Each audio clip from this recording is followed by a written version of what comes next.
नमस्कार। जय जन भारत, जनमन अभिमत, जन गणतंत्र विधाता। जनतंत्र में जनता जनार्दन ही विधाता मानी जाती है और जनतंत्र के महोत्सव में हम लेकर आए हैं खास कार्यक्रम अनसुने नायक। ऐसे अनजान नायकों की कहानी जिन्होंने अपनी विलक्षण क्षमता और अप्रतिम सेवा भाव से एक अहम मुकाम बनाया। भारतीय जनतंत्र के इतिहास में यह पहली बार है जब जनता जनार्दन द्वारा यह तय किया गया कि जननायक कौन होंगे और केंद्र सरकार अब उन्हें पद्मश्री से सम्मानित कर रही है। आज हम आपको दिखाएंगे ऐसे ही अनसंग हीरोज यानी अनसुने नायकों की कहानी जो निष्काम भाव से अपने कर्तव्य पथ पर अग्रसर रहे। अपने देश के प्रतिष्ठित पुरस्कारों से अब वो सम्मानित होंगे। और सबसे पहले हम बात करते हैं चीते जैसी चपलता रखने वाली 76 साल की केरल की मीनाक्षी अम्मा की, जो केरल के परंपरागत खेल कलरी पयट्ट की माहिर हैं। मीनाक्षी अम्मा उम्र को मात दे चुकी हैं और 76 साल की उम्र में आज भी अच्छों को चित्त करने का जज्बा रखती हैं। मीनाक्षी अम्मा न केवल अपने हुनर से विपक्षी को चंद मिनटों में धूल चटा देती हैं, बल्कि तलवारबाजी जैसे खेल में पुरुषों के वर्चस्व को चुनौती भी देती हैं।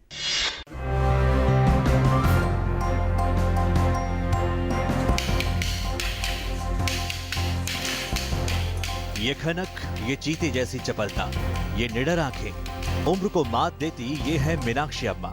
7 साल की थी मीनाक्षी अम्मा, तभी से सिखाना शुरू किया भारत का बेहद पुराना मार्शल आर्ट। अम्मा को मार्शल आर्ट सिखाने में बाधा बनी थी जाति, लेकिन तभी मीनाक्षी अम्मा ने सोच लिया कि वे इस कला को बिना भेदभाव सभी तक पहुंचा के दम लेंगी। और अम्मा ने खड़ा किया एक मंदिर जिसे लोग अब मीनाक्षी गुरुकुल के नाम से जानते हैं। शक्ति, साहस और धैर्य सिखाती इस कला को मीनाक्षी अम्मा 10,000 लोगों के बीच पहुंचा चुकी हैं। അവാർഡ് കിട്ടിയത് ഞാൻ വളരെയധികം സന്തോഷിക്കുന്നു. ഷേത് ഞാൻ എൻ്റെ ഭർത്താവിന് സമർപ്പിക്കുകയാണ്. ഞാനിവിടെ 7ാം വയസ്സിലാണ് കളരിയിൽ വന്നത്. 17 വയസ്സ് വരെ ഞാൻ ഈ കളരിയിൽ അഭ്യസിച്ചു. അതിനുശേഷം കളരി മാസ്റ്ററിൽ നിന്ന് എന്നെ കല്യാണം കഴിച്ചത്. കല്യാണം കഴിച്ചിട്ട് ഞാൻ ഇവിടെ തന്നെ ഉള്ളതുകൊണ്ട് കളരി ഞാൻ വിട്ടുപോയിട്ടില്ല. പിന്നെ ഇപ്പോൾ എനിക്ക് 75 വയസ്സ് തുടങ്ങുകയാണ്. അതുവരെ ഞാൻ കളരിയിൽ തന്നെയാണ് ഉള്ളത്. മാഷ് മരിച്ചിട്ട് ഇപ്പം 7 വർഷമായി. അതിനുശേഷം കൂടുതലായിട്ട് രാവിലെയും വൈകുന്നേരം രാത്രിയും ഞാൻ കളരിയിൽ തന്നെയാണ് ഉള്ളത്. मीनाक्षी अम्मा के गुरुकुल से हर साल तकरीबन 150 लोग कलरी पयट्टू सीखते हैं और बन जाते हैं एक महान योद्धा। खास ये कि इन सीखने वालों से 1 रुपया भी नहीं लिया जाता और मीनाक्षी अम्मा अपने शिष्यों के साथ सुबह 4 बजे से उतर जाती हैं आत्मरक्षा की इस महान कला युद्ध में। ऐसे गुरु को देश ने सम्मानित किया है पद्मश्री पुरस्कार 2017 से। इस साल पद्म पुरस्कारों में पहली बार साधारण लोगों की प्रतिभाओं को पहचान मिली, साधारण लोगों के असाधारण काम को सम्मान मिला। ऐसी एक और शख्सियत हैं डॉक्टर दादी यानी भक्ति यादव, जिनका जन्म उज्जैन के पास माहितपुर में 3 अप्रैल 1926 को हुआ। वे एमजीएम की पहली बैच की 39 छात्रों के बीच में अकेली छात्रा थीं। सरकारी नौकरी छोड़कर उन्होंने बेसहारा और असहाय लोगों के उपचार की ठानी और अपना पूरा जीवन ही नर नारायण की सेवा में समर्पित कर दिया।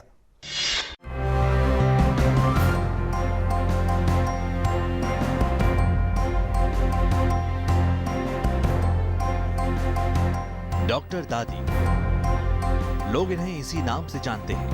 परदेशीपुरा इंदौर में वात्सल्य क्लिनिक पता है डॉक्टर दादी का।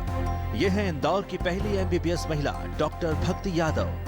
डॉक्टर दादी 1948 से ऐसे लोगों की उम्मीद है जिनके पास पैसे नहीं होते। स्त्री रोग विशेषज्ञ डॉक्टर भक्ति 91 साल की हैं और आज तक इन्होंने किसी भी प्रसव के लिए कोई पैसे नहीं लिए। सरकारी नौकरी ठुकरा, निस्वार्थ, निःशुल्क और लोगों की सेवा ही डॉक्टर दादी का मकसद है। ये जो प्रोफेशन है, प्रोफेशन का हो या जो कुछ ये सेवा है, वो इतनी अलग ढंग की है कि किसी सेवा से मिलती नहीं है। जहाँ आपका स्वार्थ आया कि गए काम से, निस्वार्थ से करना चाहिए। निस्वार्थ स्वार्थ, क्योंकि देता है भगवान। अपन ऐसा नहीं कि कोई निस्वार्थ स्वार्थ करके सेवा करके और किसी को बताना चाह रहे हैं क्योंकि ये सेवा ऐसी ही होती है, इससे सिवा कम ज़्यादा से नहीं हो सकती। दादी के इसी जज्बे को लोगों ने पहचाना और देश अपने 48वें गणतंत्र दिवस पर दादी की इस अतुलनीय सेवा का सम्मान कर रहा है और डॉक्टर दादी को 2017 के पद्मश्री सम्मान से देश ने नवाजा है। ऐसे कई अनजान और अनसुने नायकों की कहानी अभी बाकी है, लेकिन वक्त एक छोटे से ब्रेक का। देखते रहिए DD news. Best wishes on this Republic Day to all the customers of Punjab National Bank and all my countrymen. PNB, मेरा अपना बैंक। आपकी अघोषित आय की घोषणा लिखेगी एक नई कहानी, पढ़ेगा हर बच्चा शिक्षा की ओर और मिलेगा सबको अन्न हर रोज। साकार होगी हर गरीब की उम्मीद, स्वास्थ्य सेवाएं पाएंगे जरूरतमंद मरीज। सर्दियों में फुटपाथ पर सोने वालों को देगा ये एक छत की गर्माहट, मासूम चेहरों पर लाएगा ये खुशियों की मुस्कुराहट। कराधान और निवेश व्यवस्था के द्वारा प्रधानमंत्री गरीब कल्याण योजना 2016 में निवेश करके निर्धनों की सहायता करें एवं स्वयं को काले धन के बोझ से मुक्त करें। योजना 31 मार्च 2017 तक लागू। इस योजना में अघोषित आय का 25% अनिवार्य रूप से 4 वर्ष के लिए बिना ब्याज जमा कराना होगा तथा अघोषित आय का कुल 49.90% कर, सरचार्ज तथा शास्ती के रूप में भुगतान करना होगा। अधिक जानकारी के लिए आयकर विभाग की वेबसाइट www.incometaxindia.gov.in पर जाएं। आयकर विभाग द्वारा जनहित में जारी। The new India assurance company limited Bharat की प्रमुख बहुराष्ट्रीय साधारण बीमा कंपनी की तरफ से सभी भारतवासियों को गणतंत्र दिवस की शुभकामनाएं। ये लो। गुड न्यूज सर, आज से आपको पेट्रोल पे 20% का डिस्काउंट मिलेगा। 20%। लॉटरी लग गई तो मेरे बाकी के पैसे क्यों नहीं डाले? वो तो आपके हाथ में ना। 45 की स्पीड पे गाड़ी चलाइए, रेड लाइट पे इंजन ऑफ कर दीजिए, 20% पेट्रोल तो जरूर बचेगा।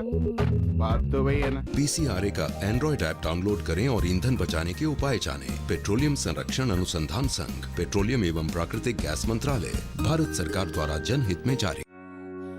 इन हाथों ने हमें चलना सिखाया, बरसों से ये रिश्ता कायम, मुश्किलों से लड़ने का जज्बा जगाया, बरसों से जिम्मेदारी निभाने का पाठ पढ़ाया रिश्ता और अटूट विश्वास का एहसास दिलाया।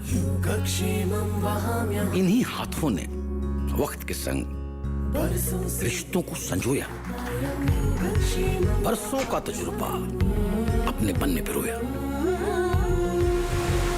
देश की उन्नति में हाथ बटाया और खुशियों से घर घर को सजाया।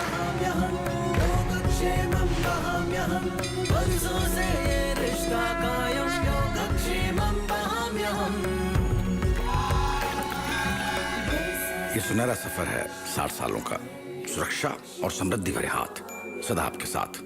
LIC।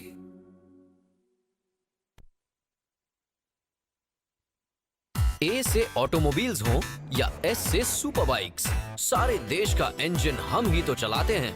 HP lubricants A to Z आपके काम आते हैं। सब ठीक रहा? हाँ, बेटे के लिए इससे अच्छा रिश्ता नहीं मिलेगा। और दहेज? कह दिया, दहेज में हमें कुछ नहीं चाहिए। 3 बेटियों को दहेज देने के बाद जब लेने की बारी आई तो आप चुप रह गए। माँ, मैं दहेज नहीं लूंगा, मैं खुद समर्थ हूँ, जो चाहिए मैं खुद कमाकर खरीद सकता हूँ। बेटियों की माँ होकर भी मैं भूल गई कि मेरी होने वाली बहू भी किसी की बेटी है। नहीं चाहिए हमें दहेज। दहेज लेना और दहेज देना कानूनन अपराध है। भाई, आज जल्दी जाना है। इतनी जल्दी क्या है? अरे मेरा आधार खो गया है, दोबारा बनवाने तो जाना ही पड़ेगा। आजकल आधार की जरूरत तो पड़ती ही है। बिल्कुल सही, लेकिन आधार खो गया हो तो दोबारा बनवाने की कोई जरूरत नहीं। बस अपने पास के आधार केंद्र पर जाएं और अपना विवरण और उंगली की छाप देकर खोया हुआ आधार पाएं। और हाँ, आधार केंद्र की जानकारी आपको 1947 पर कॉल करके मिल सकती है। मेरा आधार, मेरी पहचान। Valvoline Unstoppable, मैं Unstoppable. Change to Valvoline, be Unstoppable.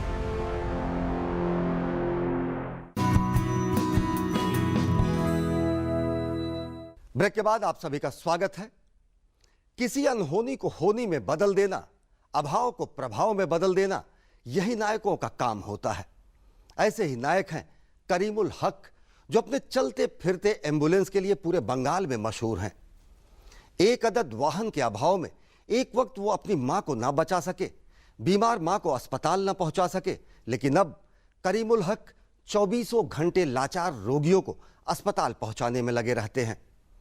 चाय बागान में काम करने वाले करीमुल हक ने अपनी मोटरसाइकिल को ही एम्बुलेंस की शक्ल दे दी है और अब तक वे करीब 3000 लोगों की जान बचा चुके हैं। 15 साल पहले रात का समय, तबीयत खराब और मां चल बसी। कुछ सालों बाद एक और हादसा दोस्त आंखों के सामने गिरा और करीमुल उसे अपनी पीठ पर बांधे अस्पताल पहुंचे। तंग हाली से लड़ते करीमुल हक को लोगों की मदद की सूझी।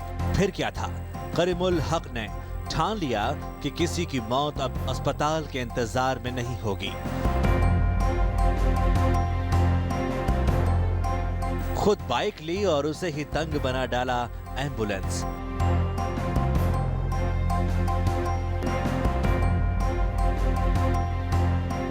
अब एक कॉल पर ये एम्बुलेंस पहुंचती है, गलियों में उबड़-खाबड़ रास्तों को चीरती एक जिंदगी को बचाने। আমি পদ্মশ্রী পাচ্ছি, এটাতে আনন্দিত, খুবই আনন্দিত। আমি চাই গ্রামের যারা যুবক ছেলে আছে আমার মতন যদি বাইক অ্যাম্বুলেন্সের কাজ করে যদি এরকম প্রাইজ পায় তাহলে খুবই খুশি। হ্যাঁ, অনেক ক্রিকেটার প্রাইজ নিয়ে আসে, অনেক খেলোয়াড় নিয়ে আসে, এটাও একটা খেলা, সাধারণ গরিবদের নিয়ে খেলা। যে গরিবদের নিয়ে খেলা করলে যে এত উপরে ওঠা যায় এর মতন আনন্দ আর হয় না। हालात विपरीत, लेकिन हिम्मत और सोच हो तो पत्थरों में भी फूल खिल उठते हैं। करीमुल हक अब अपने गांव दलबाड़ी के आसपास तकरीबन 20 गांव, अब जब भी कोई जिंदगी खतरे में हो तो लोगों की जुबान पर पहला नाम एम्बुलेंस दादा का ही होता है।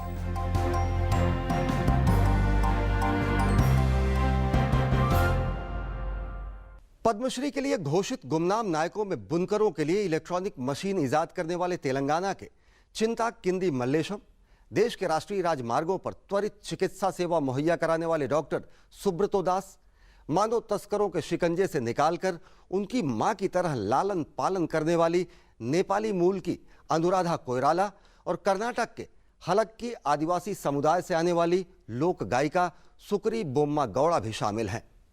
साधारण लेकिन असाधारण काम करने वाले ऐसे ही एक और शख्सियत हैं गुजरात के गेना भाई दरगाह भाई पटेल।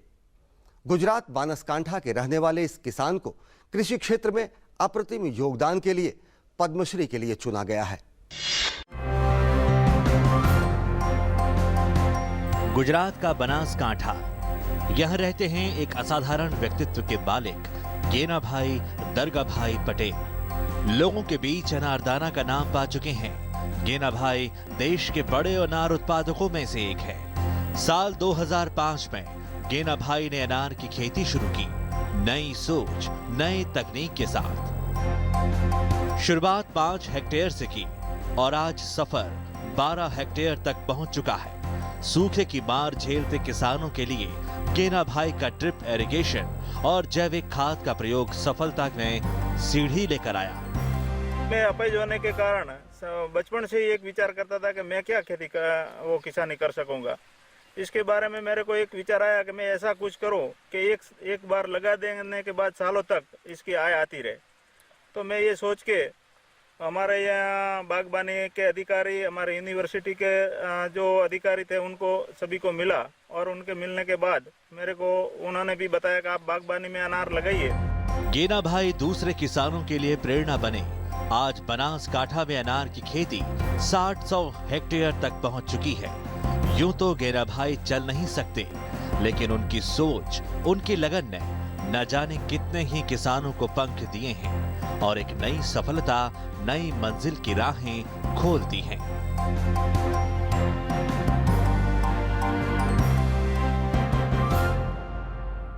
अभी कई और अनसुने नायकों की कहानी बाकी है, लेकिन वक्त हो चला है एक और छोटे से ब्रेक का। देखते रहिए DD news. The new India assurance company limited Bharat की प्रमुख बहुराष्ट्रीय साधारण बीमा कंपनी की तरफ से सभी भारतवासियों को गणतंत्र दिवस की शुभकामनाएं। जैसे मेरा बैट है खास मेरे लिए, वैसे ही वैल्वोलिन इंजन ऑयल है परफेक्ट मैच इंजन्स के लिए। Change to Valvoline. Be unstoppable. भाग भाग, अरे भाग। ओहो, चप्पल नहीं पहनी पकड़ा गया ना। देखा आपने लापरवाही का नतीजा है। ऐसे ही पोलियो की खुराक न लेने से पोलियो आपके बच्चे को पकड़ सकता है। भारत पोलियो मुक्त है, पर दुनिया नहीं। ये वायरस दोबारा देश के अंदर प्रवेश कर सकता है। इसलिए जन्म से लेकर के 5 साल तक हर बार अपने बच्चे को पोलियो की खुराक दिलवाइए। राष्ट्रीय पोलियो चक्र 29 जनवरी 2017। 2 बूंद हर बार, जीत रहे बरकरार। एच से हाईवेज हो या आय से इंडिया की रेल, सारे देश का इंजन हम ही तो चलाते हैं। HP lubricants A to Z आपके काम आते हैं।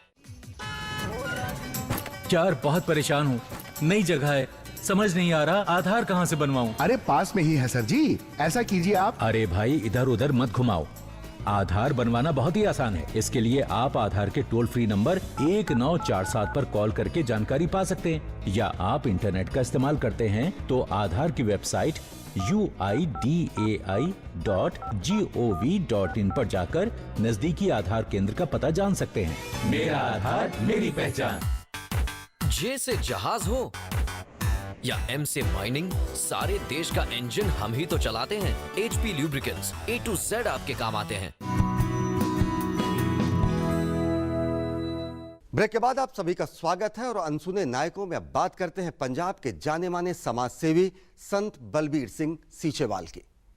एक ऐसा नाम जो समाज सेवा में तल्लीन है, एक ऐसा जल पुरुष जो गंदे तालाब को दोबारा साफ करने के पवित्र काम में जुटा है। पर्यावरण के पुरोधा हैं संत बलबीर सिंह सीचेवाल। उनकी एक ही चिंता थी कि गांव के सीवरेज से गंदे होने वाले तालाबों को कैसे बचाया जाए। इसलिए अपनी कोशिशों को साकार करने में जी जान से जुट गए। उन्होंने गांव में देसी किस्म के सीवरेज ट्रीटमेंट प्लांट लगवाने की दिशा में काम शुरू किया।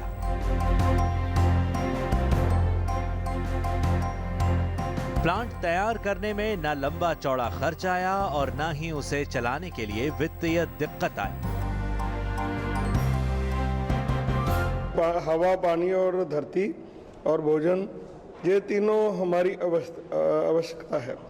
और पानी जो है वे ख़त्म होते जा रहे हैं। पानी, धरती की निचला पानी भी डाउन होता जा रहा है। हमारे जो नदियाँ, दरिया है, जो गंदे पानी उनमें डल रहे हैं, उससे धरती के नीचे वाला पानी भी वो प्रदूषित हो रहा है। और जो डायरेक्ट रूप में पानी को पी रहे हैं वो भी प्रभावित हो रहे हैं। और जो इनडायरेक्ट वो धरती से नीचे रिचार्ज हुआ पानी, उसको पीकर वो बीमारियों से जूझ रहे हैं। कैंसर बेल्ट, कैंसर ट्रेन चलना, ये बहुत दुखदायक तस्वीर है पंजाब की। तो हमने कोशिश की है कि इस पानी को बचाने के लिए जो सब लोगों ने प्रयास किए हैं, उनके रिजल्ट भी जो है आपके सामने है। नदियों की सफाई पर मौजूदा सरकार का काफी जोर है। संत बलबीर की कोशिशों से काफी कुछ सीखा जा सकता है।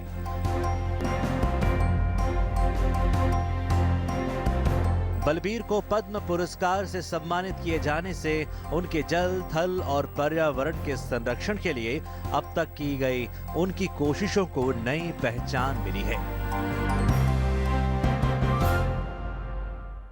प्रतिष्ठित पद्म पुरस्कारों के लिए चुने गए अनेक नाम हैं जिनका व्यक्तित्व और कृतित्व लोगों के लिए प्रेरणा स्रोत है। श्रीमैन के नाम से मशहूर तेलंगाना के दरिपल्ली रमैया, सुब्रतो दास, गिरीश भारद्वाज, जितेंद्र हरिपाल अनेक ऐसे मां भारती के सपूत हैं जिनके अनुपम कामों के लिए इस बार केंद्र सरकार उन्हें सम्मानित कर रही है। ये एक नई परंपरा की शुरुआत है, जनता द्वारा जननायकों का जन अभिनंदन करने का, मां भारती के सपूतों के नागरिक अभिनंदन का और जनतंत्र के निर्माण में अपना योगदान देने वाले जननायकों को सम्मानित करने का, जनजागरण करने का।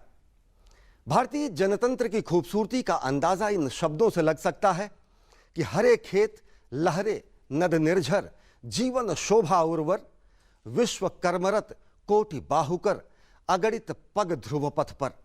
इन जननायकों से प्रेरणा लेकर अगर अगणित लोग अपने कर्मपथ पर अग्रसर होते हैं तो निश्चय ही भारतीय जनतंत्र विश्व का महानतम लोकतंत्र बनेगा। इसी आशा और अभिलाषा के साथ अनसुने नायकों की पूरी टीम को दीजिए इजाजत। देखते रहिए डीडी न्यूज। नमस्कार।